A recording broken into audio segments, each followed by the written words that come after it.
नई दिल्ली में आयोजित एक भव्य समारोह में राष्ट्रपति द्रौपदी मुर्मू ने संस्कृत की महान विद्वान और समाज सेवी जगत गुरु रामभद्राचार्य को 58वां ज्ञानपीठ पुरस्कार प्रदान किया।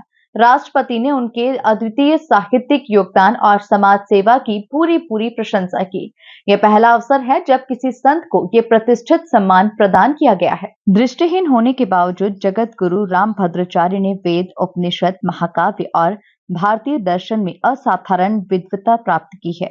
उन्होंने अब तक 250 से अधिक पुस्तकें लिखी हैं, जिनमें से 150 संस्कृत में हैं। उनकी 4 प्रमुख संस्कृत महाकाव्य भार्गव राघवियम, गीत रामायणम, दशावतारचरितम और रामानंदाचार्य चरितम संस्कृत साहित्य में मील का पत्थर माने जाते हैं। उन्होंने पाणिनि की अष्टाध्यायी के 3015 सूत्रों पर 10,000 पृष्ठों का ग्रंथ भी रचा है, जिसमें 55,000 श्लोक उनके स्वयं के हैं। पुरस्कार प्राप्त करने के बाद अपने उद्बोधन में उन्होंने कहा कि संघर्ष जितना बड़ा होता है, उत्कर्ष भी उतना ही बड़ा होता है। ये पुरस्कार मैंने किसी की सिफारिश या सहायता से नहीं, बल्कि अपने कार्य के बल पर प्राप्त किया है। उन्होंने कहा कि ज्ञानपीठ का अर्थ है जो ज्ञान की रक्षा करे और जीवन भर मैं इस सिद्धांत पर चलता रहूं। यही आप सबकी शुभकामनाएं अपेक्षित है।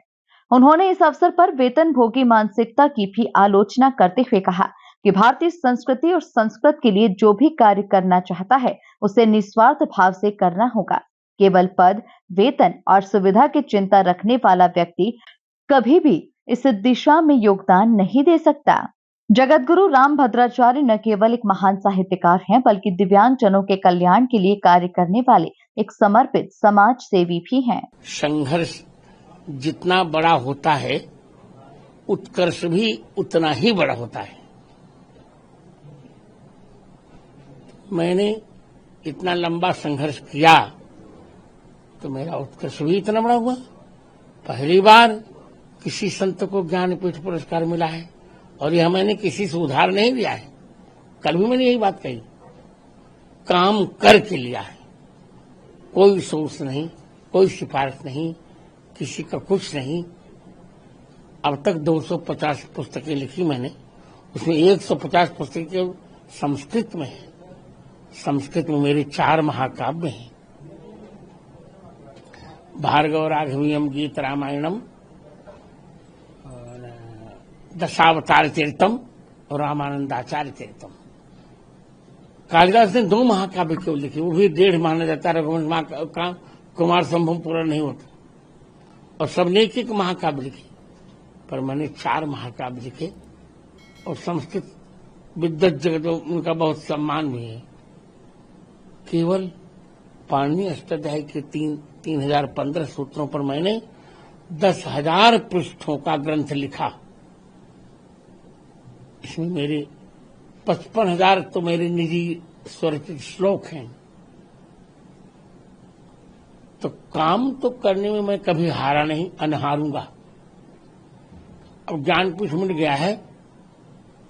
अब आप लोग शुभकामना कीजिए कि ज्ञानम पातित ज्ञानपीठम, जो ज्ञान की रक्षा करे उसे ज्ञानपीठ कहते हैं। जीवन भर मैं इस सिद्धांत पर चलता रहूं, कभी मेरा मन न डिगे, यही आप लोग शुभकामना दीजिए। जय श्री राम। ऐसा है, मैंने ये बात पहले भी कही, इस कार्य के लिए निष्ठा चाहिए।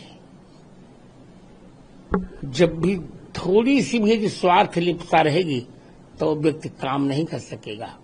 कर्मण्येवाधिकारस्ते मां फलेषु कदाचन। और मैं तो कहूंगा वेतन भोगी तो कभी कर ही नहीं सकता, क्योंकि उसके पास एक स्वार्थ होता है। अब तक जिन्होंने काम किया है संस्कृत और संस्कृत के लिए, वो वेतन भोगी नहीं थे, और मैं भी वेतन भोगी नहीं हूं। इसमें इतना बड़ा काम मैंने किया। नहीं तो वेतन भोगी होता, मैं भी रिटायर्ड होता, मैं भी चक्कर में पड़ता कि हमारी सैलरी कम है। ऐसा कभी असिस्टेंट प्रोफेसर, फिर उपाचार्य, फिर आचार्य, फिर भिन्न भिन्न पदों के लिए व्यक्ति, पदों के लिए मन हमारा दिखता रहता, हम काम न कर पाते। मैं तो यही कहूंगा, जिसको भी भारतीय वैदिक संस्कृत के प्रति काम करना है, उसे स्वार्थ निरपेक्ष होकर ही काम करना पड़ेगा।